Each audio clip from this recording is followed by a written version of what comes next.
Yani kabla ya maamuzi ambayo Young Africans walichukua, taarifa za ndani ni kwamba Young Africans ilishakuwa imetafuta kocha mpya mbali na Pedro Goncalves, na barua ya kumtakia mkono wa kwaheri tayari ilikuwa ishaandaliwa. Sasa kwa nini Young Africans walishindwa kumfukuza? Kwa nini hawakumuondoa? Tulisikia Ali Kamwe akizungumza katika vyombo vya habari akisema kwamba katika usajili ambao umefanyika wote wa Young Africans, hakuna usajili hata mmoja ambao engineer alihusika.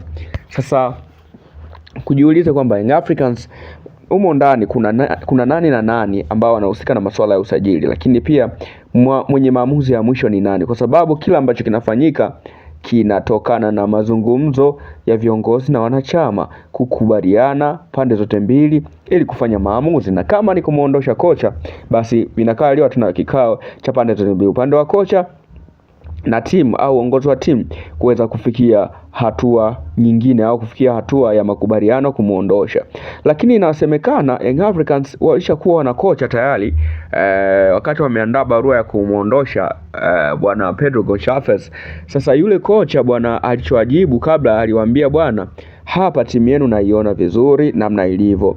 Sasa nisije nikapewa mzigo wa miba. Ninachokihitaji ni kwamba nyie endeleeni kwanza, mimi nitaingia hapo mwishoni mwa msimu au mwanzoni mwa msimu mpya. Ina maana mimi nifanye sajili zangu, mimi ni chagua wachezaji nao wahitaji, pia nisafiri na timu au nikae na timu pre-season ili kwa ajili ya kuinoa. Lakini sasa hivi hapana, sitaki lawama. Kwa hiyo Young Africans kwa majibu ambayo aliyatoa sasa kocha huyu ambaye alikuwa wamchukua, Yanga akaona kumuondoa pia Pedro tayari ashaonyesha ana kitu, inakuwa noma, bora wamsimike ili aendelee kwanza kushikashika ngazi, jahazi sije likazama, afu then watamuondosha mwishoni mwa msimu. Hapo ndipo wakachukua uamuzi wa kumchukua Amorim. Sasa Amorim ni kocha mzuri ambaye ana level za kuwa kocha mkuu, lakini umeamua kumchukua kocha msaidizi.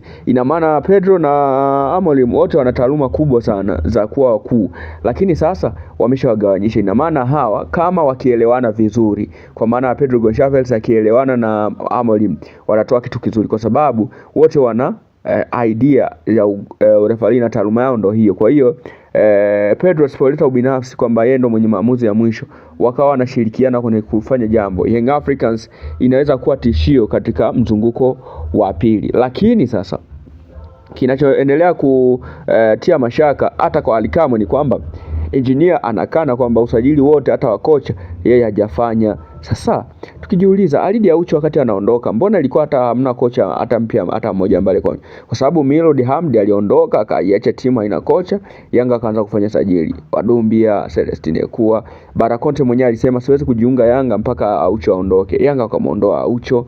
Sasa hii imekaa vipi hapa? Kwa hiyo ni maswali ambayo kila mmoja anajiuliza, lakini mimi nadhani Young Africans kuna mahali wanatengeneza mazingira ya kutafuta pa kujifichia, ila ukweli ni kwamba wamefeli kiusajili msimu huu, na wakikubali ndio wataanza upya vizuri.